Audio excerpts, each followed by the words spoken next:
Nalingaw noong kugkaon. Ako kamanday. Mao niya. Ako siya nalingaw sa kugkaon. Kahit lang inom sa kugkuan niya.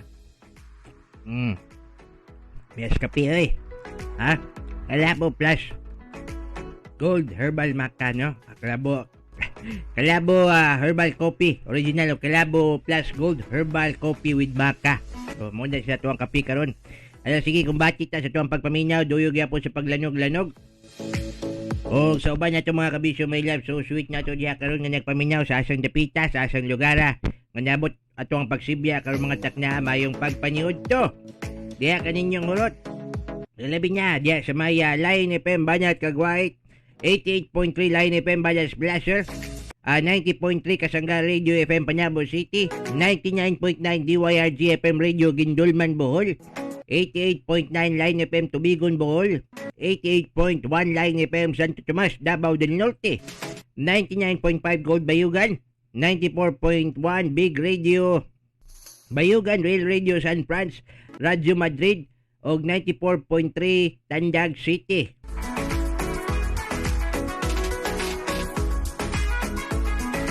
Napo diya sa Dawan FM Marihatag, Surigao del Sur, Dawan FM San Miguel, Surigao del Sur, Mix FM Dipolog, Pulangco. Connected 96.5 Radio Provinciano Maasim, Sarangani Province, Line FM Barobo, og 88.8 Unidad Kagwait, Pipino, Mass Media. Mayong udto kaninyong urot. Daghang salamat sa inyo ang paglanog-lanog kung bakit ta sa ato ang panyaguban. Live gyapon ta sa atong Facebook page, mga kabisyo my love so sweet. Diri sa ato ang Katok Confession Facebook page and Kalabo Herbal Product Gesture Marketing Facebook page. Laing kaagi ang ato ang hatagag pagtagad. So katong mga uban kanatong gusto mag-share sa ilahang mga gibating kaanyag diha karon, pwede nyo magpanukad sa ato ang programa o ato na siyang bigyan no ng inyong mga hinaing. Okay, sige.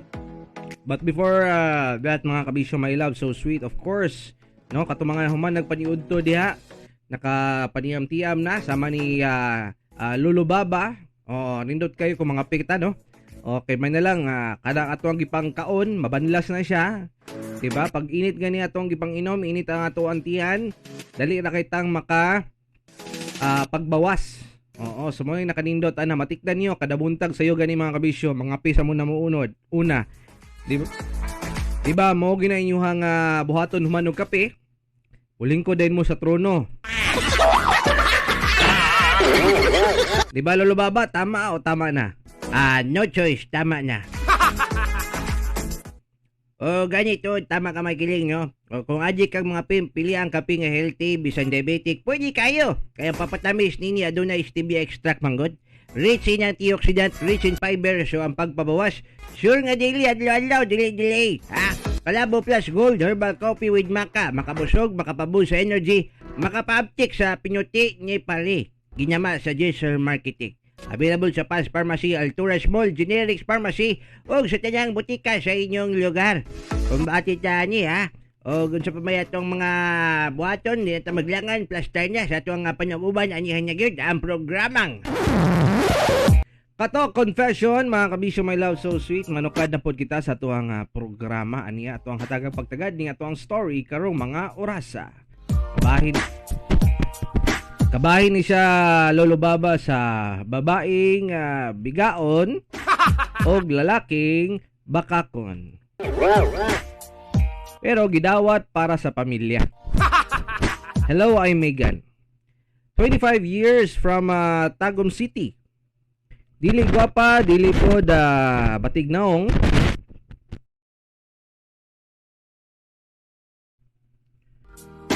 Morena, medyo taason, ingon sila. I have a husband, just call him Gene. 3 years nagkauyab, gikasal 2013. Nabuntis man ko, so wala damha, moto, automatic, kasal. Wala din damhan ang pagbuntis, pero wala po damhang pagbuhat, no? Ang galing naman masyado, ganun pala yun. Uy, hindi ko na-feel, nabuntis pala ako. Lupit, oh.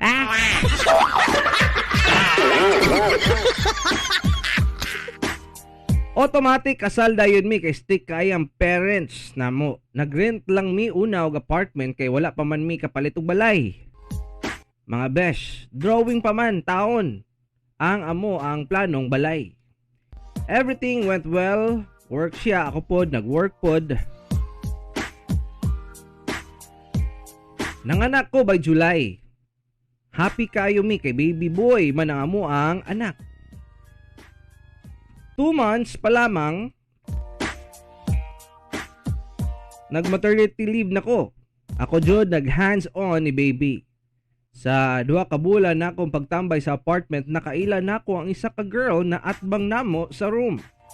Nagka-close me kay iyahang attitude mura man pareha sa ko ang sister.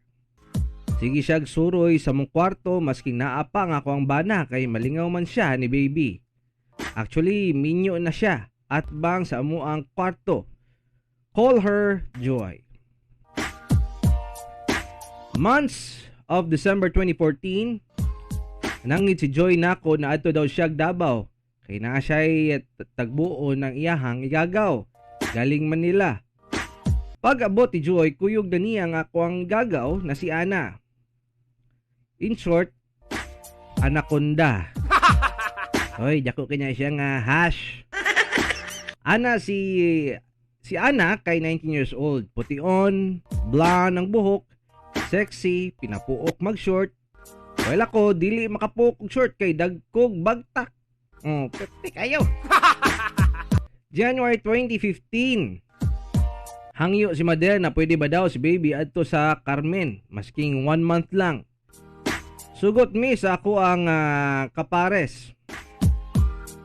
Kay para pod magka time pod silang duha.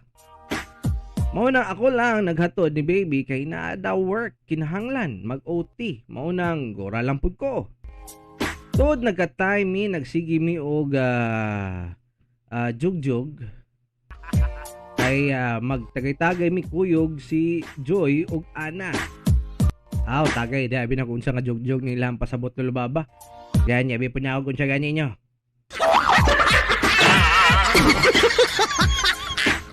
Na sila convo diri lulubaba o siya ingon diya. Matod pa ni Ana, Jean, pagayon niya ako sa imong number in case of emergency. Dari pa lang murag nakasense na kog mga ninja moves. Tubag pod ni Jean. Dala number Og kang miga na ha. Mo na number na mo. Ming saibit pod si Joy mingon. Imuha na lang kay isa ra bitaw mo balay. Moto, days pass murag busy na nga ako ang bana sa yahang cellphone.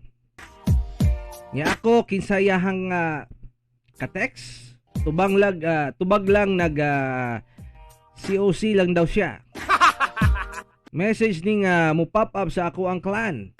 Wala pug ko ato sa iyang gingon pero murag duda nako ato gamay. Kanya mga duda gamay imo lang unya-unya pero sa tinuod dagko ginya. So ayon nyo kumpiyansa kanya mga ginyagmay nga pagdududa kay dinyagko ginya siya. Mao ba na lulubaba? Oh, mao nya siya. Oh, kaya maginya magsugod, pagamyon pa man ginya nimo usa mo dako. Gani po noon. Samot mi sa weekend na mo Sabot mi sa weekend na mo abutay adto mi sa Carmen. Unya ulato na nako siya terminal kay na ako'y paliton. Hapit na lang mag 6 PM wala pa man ming abot. Ning tawhana. So akong gitawagan tuod iyahang gitubag ang iyahang phone ug gingon apasa lang daw siya kay OT daw siya. Sige lag OT. Usnuton ko niyang OT ni mo. Gay tuod nag-OT sa motel. Abot na ko sa Carmen, nagdula-dula na mi sa akong baby, nagbuntag na lang, wala man nga gyoy Jean. Akong naabtan sa pultahan akong gitawagan, pinaana siya, laba daw ang iyang ulo kay dugay daw sila na human. Labad ang ulo sa sige sigurog jugjog matud pa niya. Ako siyang giigna na pahulay na lang, balik na ko og tagom. Pagabot na ako ato sa apartment, tingala kayo ko nga amo ang kama hampid kaayo, murag bitaw kining naagian og bagyo og naay natulog. Unya siya wala pod. Tawagan na ako, pinaingon man ang buwang na daw siya gipalit sa pharmacy. Oy, sige lang ninja moves, so likay-likay ha. Ganun talaga mga diskarte. Nakita na ako si Joy, unya aspod ko asa si Ana. Ingon siya, wala daw, nasa nakaila na amiga, naki-sleep over. Pag-abot sa buwang, haggard kayog naong, nabalaka ko kay naglabad biya daw ang iyang ulo. Ako siyang giigna na pahulay din na og tarong kay mag-ask ko na aba sila'y kailang nga muhilot pagawas. Maupod pag-abot ni Ana, hala. Haggard man pug kayog naong. Unya akong gias asa sa gikan ana siya party daw. Lingaw daw kayo. Sa kung unaw na ato murag lingaw kinislag jugjug ba. Hapit na jud mag-weekend maong mao jud sabuta namo sa terminal mga mag-abot. Mao Japon, alibay. Matud pa. Mag-OT daw siya. Og labad ang iyahang ulo. Naamang ko'y number sa iyahang kauban akong gitawagan. Lagi wala naman daw sila'y OT. Month sa January pa lang. Mo to gakurog nako sa kalagot. Mao Japon sitwasyon na paguli nako nagkasunod lang sila ni Ana og uli. Diyan na weekend trailing na. Ora Japon sa buta. Nagpaabot lang ko na murason siya og OT. Ala kay mag-OT gyud daw sila. Namakak na pod. Oh, basta paulit-ulit lang gani makita niya ang mga kuanya niya, mga kuanya niya ba? Laka nga niya ba? Kay balik-balik naman. Alam na di siya. Gani kada mga OT, labad ang ulo. Oh, so, makita gid kayo lulubaba, no? Mao gyud. Mo Japon sitwasyon na paguli nako nagkasunod sila ni Ana. So mo to the weekend trailing daw kayo ang paminaw nila, no? Nagsabot silang mo to murason gihapon og OT. Hala sige, pag OT mo diha. Ako nakapwesto nako daan sa gawas. Sa yagi trabahoan, nag-arkila ko og habalabal. Diri na. Oh, diri na. Papunta na tayo sa thrilling part. Dili, oy. Ayon siya ganito. Papunta na tayo sa exciting part. Okay, gani. Nag-arkila ko o gabalabal. Pero akong outfit, pina-ninja tahay. Diyan na sa gawas. Animal na ay katawag. Imposible po. Dog ako nga naka-off man ang phone. Sakay siya o gabalabal. Hala ka diha. Sa motel. Ming naog. Unya, pinasulod dayon. Akong hard, nagdugo-dugo na. Kay luba-luba na sa kasakit. Sulod pug ko. As na ako sa front desk kung unsa na room katong lalaking bag-o pa pagsulod. Dili siya mohatag kay privacy good daw sa ilahang guest. Ayaw mo pagdumili sa paghatag ganya.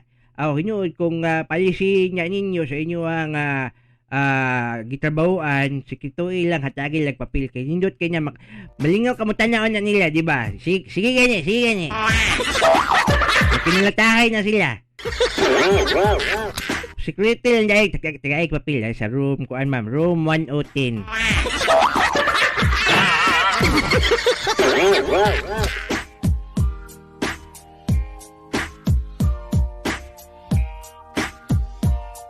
Privacy good daw sa ilahang guests. Mo nang wagit ko tagae sa ilahang front desk. Akong gignan nga banan ako to.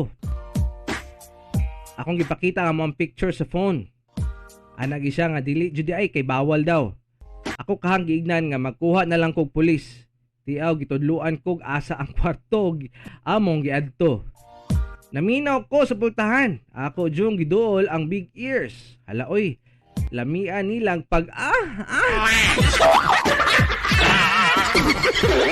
Hala ka na nawag na kog pulis. Og pag-abot sa duha ka pulis ako dayong gitok-tok taod-taod pa jud nag-open kay nagilis pang mga baboy. Hala pag-open it bulaga. Ngangang mga bayit. Wala ko nagwala sa motel. Ako lang silang pakuha o gipadala sa police station. Left and right sagpa na ako sa ilahang duwa. Nagdugo gyud ang lips sa bigaon. Ala nagluhod-luhod ag maayo ang lalaki. Nya ang bigatla kay piting hilak-hilak. Pinaingon pa ang animal nga lalaki na nadala ko sa tintal. Mangani kay dili pala sa itong usa ka retired police kamingon, uy, naon sa man mo? Wala may dawtang gibuhat. Dilid ba ng katawa niyo may kiling? sorry. Ningkaging. Okay, sumoto siya. Mga kabisyo, nadala raw siya sa tintal. Ako po siya ang gitubag. Ako po, nadala raw ko sa tintal sa kasakit. Yung gibuhat. Akong giigna ng pulis nga padlakan na sila sa prisuhan. Bahala adto sila magjugjog o pinalive. Kung naay mo lukat nila after 24 hours, palukat lang. Pag-abot na ako sa apartment dito na ako, nagwala og nihilak pag taman. Nagyaka, namuha ko mga gamit, mga sinina, sa maayong lalaki. Akong gidauban sa gawas niya. Akong gisultian si Joy sa nahitabo. Og lagot kayo siya. Wala niya giadto sa police station kay iyahap akong gina-comfort. Ang maayong lalaki, nakagawas pagkaugma. Kay dito man iyahang ginikanan, kambigaon na ulahi pagawas sa maong rehas. Isan ko sa kuang trabaho ni Pauli kog Carmen. Ang maayong laki sige jug pangayog pasaylo. Ing resign po siya sa work kay kuyog jud daw siya nako. Payami na kita og trabaho, siya nag boarding house, kami ni baby na sa Mambalay. December 2016 nagkabalik mi kay nakita man ako nga nagbasol na gid siya. Sana tuloy-tuloy na. And wala na inahan, dili gusto na walay matawag nga complete family ang anak. Though sometimes those days keep on haunting me, pero dili na lang ko magpadala para sa baby namo. Ako na siyang gipasaylo, pero dili pa jud totally. Sa lalaki din na ayaw na taon mo liko sa lain, naliki. Kay dili jud sayon ang sakit. Pag hunahuna pod kung naa na mo sa pamilya or anak. Ikaw babae ayaw na lang patol sa lalaking kay bawo ka unsay status sa kinabuhi. Until here, Megan at your service. Okay, so Megan pala ni anak ni siya siguro ni Freddy Aguilar Lolobaba. Alay man to sa Manila to. Gani. Unya daw be katong babae apa to nakagawas ko man niya giapi sa kuan sa letter. Napa siguro gyapon to antong karon dito. Wala pa imulukat. Ay nako. Pero kini mga nganing klaseng laki dili man ta siya nagkonsente no pero nagipipila kanya mo gyud no mutilaw gyud no mutilaw panalag siya o laing putahe nga sikreto di gini mo may bala na siya kay ang tinuod nga lalaki nga igugma sa imuha bisang pag unsa ni hambuhaton maning kamot gyud na siya nga dili gyud na siyang mo maningkamot na siyang dili gyud na siya masapnan unya padayon gyapon niya siya suporta sa pagmahal sa imuha. Murag gyapon niya hitabo ba, no?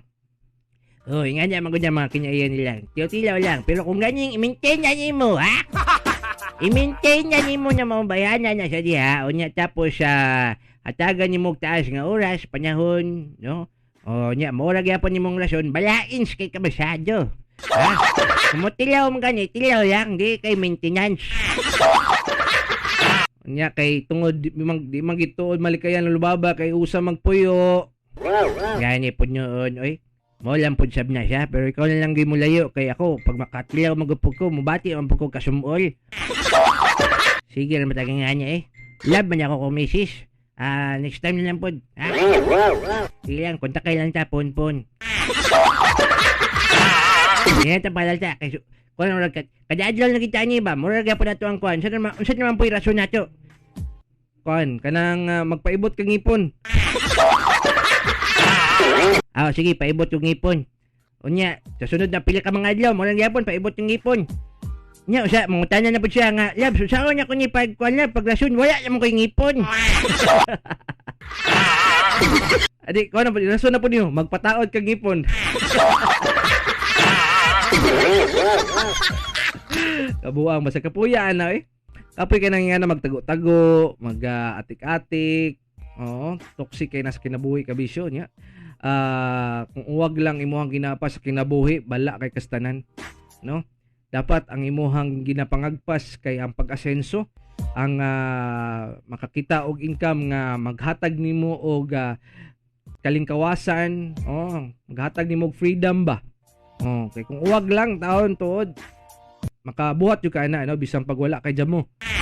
Pero kung naana kay imuhang tawag na, kining nakay kita, nakay saktong income or makuha lang nimo ng freedom nga financial, bisa pag dili ka siguro mangita ka bisyo, muduol gina sa imo, no? So mo na ang na mga ng butanga. Ang imong misis kuan gyud na siya, sige gyud na siya og ikog-ikog, no? Sa imuha kay mahadlok na siya imuhang ang inyong kwarta gastuon lang nimo sa mga badji. Alas 12:37 na mga kabisyo, my love, so sweet. Sumok to siyang kaagi sa tuwang katok confession. Padayon ta sa unahan, ilabi na sa pagpahimsog sa tuwang kalawasan. Oy, katong mga gusto mo balik diha og kalabo plus with garlic nga dunay lemongrass, turmeric ug kalabo leaves, white o green ang color sa kapsula niya ana, no? Makatabang na siya molibyo sa high blood, hypertension, arthritis, rheumatoid, patol, fatigue, dengue fever, ulcer o guban pang mga balatian.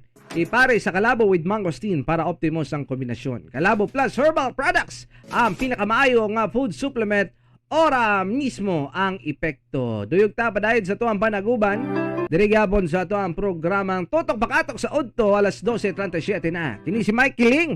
Okay po, sila lubaba ha.